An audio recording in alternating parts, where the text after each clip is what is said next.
10 years ago, I was depressed, had suicidal thoughts, didn't understand why the molestation had happened, didn't understand why my mom passed when I was 18. She was so young. Why I didn't have a relationship with my father. Didn't understand the relationships I had been in with men. One in particular I was with my kid's father, where I went to work with black eyes before, and just this abusive relationship. I looked over my life, and I was somebody who was posted on, social media. Nobody knew what was going on. Check on your people. Make sure, especially I was the one putting encouragement and all that kind of stuff, right?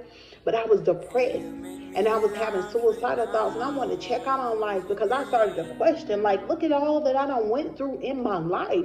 Something ain't right. How could there be a purpose for my life? When I remember, like a month in the summertime 2011, I was at a friend's house, and I was able to open up and tell people that I was depressed, man, that I wanted to be dead, that I didn't feel like that I had a life. I was ready to check out. And so I was so grateful for this friend that had this gathering where women could just release the weight of the world off of them. And I remember, y'all, crying out to the Creator, crying out to the Most High. Now, I grew up raised Christian, right? So, you told there is a God, but I was in a point in my life that I was questioning. What? Is God real? And I said, I need for you to make yourself real to me. I need to know that there's a purpose, because I'm ready to check out on life. 6 months later, I was grocery shopping. This man walked up to me in Walmart. He said, woman of God, God has such a great plan and purpose for your life. He started telling me about all the adversity I went through. Y'all, I let it be the motivation to push me to my destiny. I said, okay, the Creator is listening to me.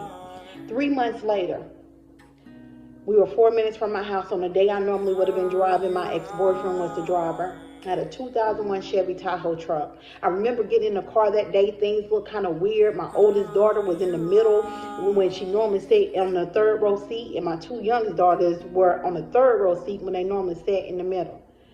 Y'all, we were 4 minutes from my house. A 17-year-old failed to stop, hit my truck, and went flipping and rolling. My ex-boyfriend was thrown out of the vehicle, broke his jaw, had to learn how to walk all over again. His ribs. My oldest daughter was thrown out of the vehicle. She had to learn how to walk all over again. So did my youngest daughter had to learn how to walk all over again. My middle daughter had to learn how to walk all over again. My youngest baby had scratches, no broken bones. I crawled out of the truck, and I had no scratches or broken bones, as if I was never inside of the vehicle. Y'all, if you want to know the Creator is this, and if you want to know that there is a purpose, I'm telling you to call out and ask. Since then, I know who I am and my purpose. You got one too.